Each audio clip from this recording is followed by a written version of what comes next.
अब आगे के वीडियो में मेल रिप्रोडक्टिव ऑर्गन्स स्टेमेंस और माइक्रोस्पोरोफिल के बारे में यहाँ पर दिया गया है। तो माइक्रोस्पोरोफिल्स मीन्स एंथर है और एंथर मेल रिप्रोडक्टिव ऑर्गन्स होता है जिसमें कि मेल सेक्स सेल्स और पॉलन ग्रैंड्स होते हैं। तो ज़्यादातर एंथर में यहाँ पर मोस्टली एंथर इज टेट्रास्पोरेंजिएट, ज़्यादातर एंथर टेट्रास्पोरेंजिएट होते हैं। केवल यहाँ पर मालवेसी बाइस्पोरेंजिएट होता है। बाइस्पोरेंजिएट का मतलब 2 स्पोरेंजियम पाए जाते हैं जिसमें यहाँ पर पॉलन ग्रैंड्स भरे होते हैं। एरिथ्रोथोबियम में सबसे smallest dicot total stem parasite on pine tree है। इसमें केवल एक ही माइक्रोस्पोरेंजियम पाया जाता है। अब इसी के बाद में माइक्रोस्पोरोजेनेसिस क्रिया अर्थात यहाँ पर एंथर का डेवलपमेंट किस प्रकार से होता है।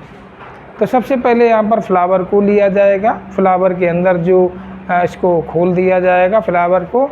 फ्लावर के अंदर जो एंथर मेल रिप्रोडक्टिव पार्ट है उसका ट्रांसफ़र सेक्शंस काट करके देखा गया है। ट्रांसफ़र सेक्शंस को काट करके देखने में सबसे पहले बाहर की ओर पैरेन्काइमेटस कोशिकाओं से मिलकर के बनी हुई एक कोशिका स्तर मोटी एपिडर्मिस पाई जाती है। एपिडर्मिस के नीचे यहाँ पर अंदर की ओर यहाँ पर पैरेन्काइमेटस कोशिकाओं से ही मिलकर के बना हुआ मेरिस्टेमेटिक टिश्यू और मेरिस्टेमेटिक सेल पाया जाता है। मेरिस्टेमेटिक का मतलब है इनमें विभाजन की क्षमता पाई जाती है, पतली भित्ति वाली कोशिकाएं होती हैं। इसी के जस्ट बाद यंग एंथर के बाद आगे चल कर के इसी एंथर में एपिडर्मिस के नीचे 4 कोनों की कोशिकाएं, चारों कोनों की एक एक कोशिका रिजर्व फूड मटेरियल्स को ग्रहण करके आकार में बड़ी हो जाती है जिसे यहाँ पर आर्चीस्पोरियल सेल कहते हैं। बीच में भी कोशिकाएं डिवाइड होकर के प्रोकैम्बियल स्टैंड्स का निर्माण करते हैं अर्थात प्रारंभिक प्रकार के संवहन ऊतक का निर्माण करते हैं।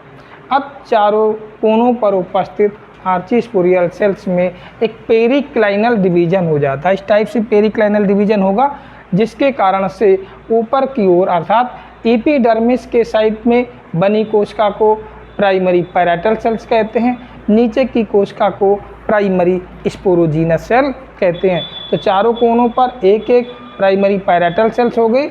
इसी के जस्ट नीचे चारों कोनों पर पैराइटल सेल्स के नीचे एक प्राइमरी स्पोरोजीनस सेल्स यहाँ पर बन जाती है।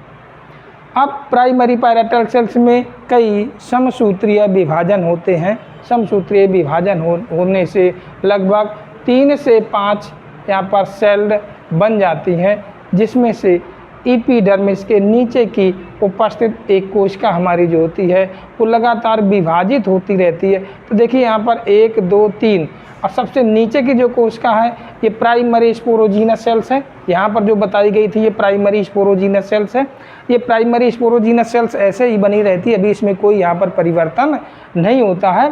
प्राइमरी पैराइटल सेल्स में लगातार कई विभाजन होने से 3 से 5 कोशिका स्तर मोटी संरचना यहाँ पर बन जाती है।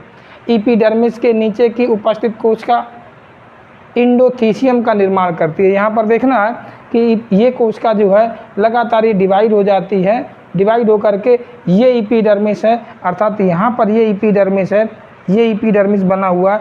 एपिडर्मिस के नीचे यहाँ पर इंडोथीसियम की कोशिका का निर्माण हो जाता है। जहाँ पर एंथर अंदर की ओर दबा होता है अर्थात स्टोमियम भाग कहलाता है। स्टोमियम भाग की इंडोथीसियम की कोशिका पतली भित्ति वाली होती है। इसी के जस्ट इंडोथीसियम के नीचे की ओर यहाँ पर उपस्थित हमारी सेल फिर लगातार 1 से 5 कोशिका स्तर मोटी लगातार डिवाइड होकर के 3 से 5 मिडिल लेयर का निर्माण कर लेती है। लगातार यहाँ पर ये विभाजन होता रहता है और इस सर्कल में विभाजन होकर के अरेंजमेंट होता रहता है जैसा कि यहाँ पर चित्र में दिखाया गया है। इसी के जस्ट बाद फिर नीचे की उपस्थित कोशिका हमारी जो है वो डिवाइड होकर के टेप्टम की परत का निर्माण कर लेती है। टेप्टम की परत नर्सिंग लेयर के रूप में कार्य करती है अर्थात जो अंदर वृद्धि कर रहे माइक्रोस्पोर मदर सेल्स में लगातार समसूत्रीय विभाजन होते रहने से यहाँ पर कई माइक्रोस्पोर मदर सेल्स बन जाती हैं।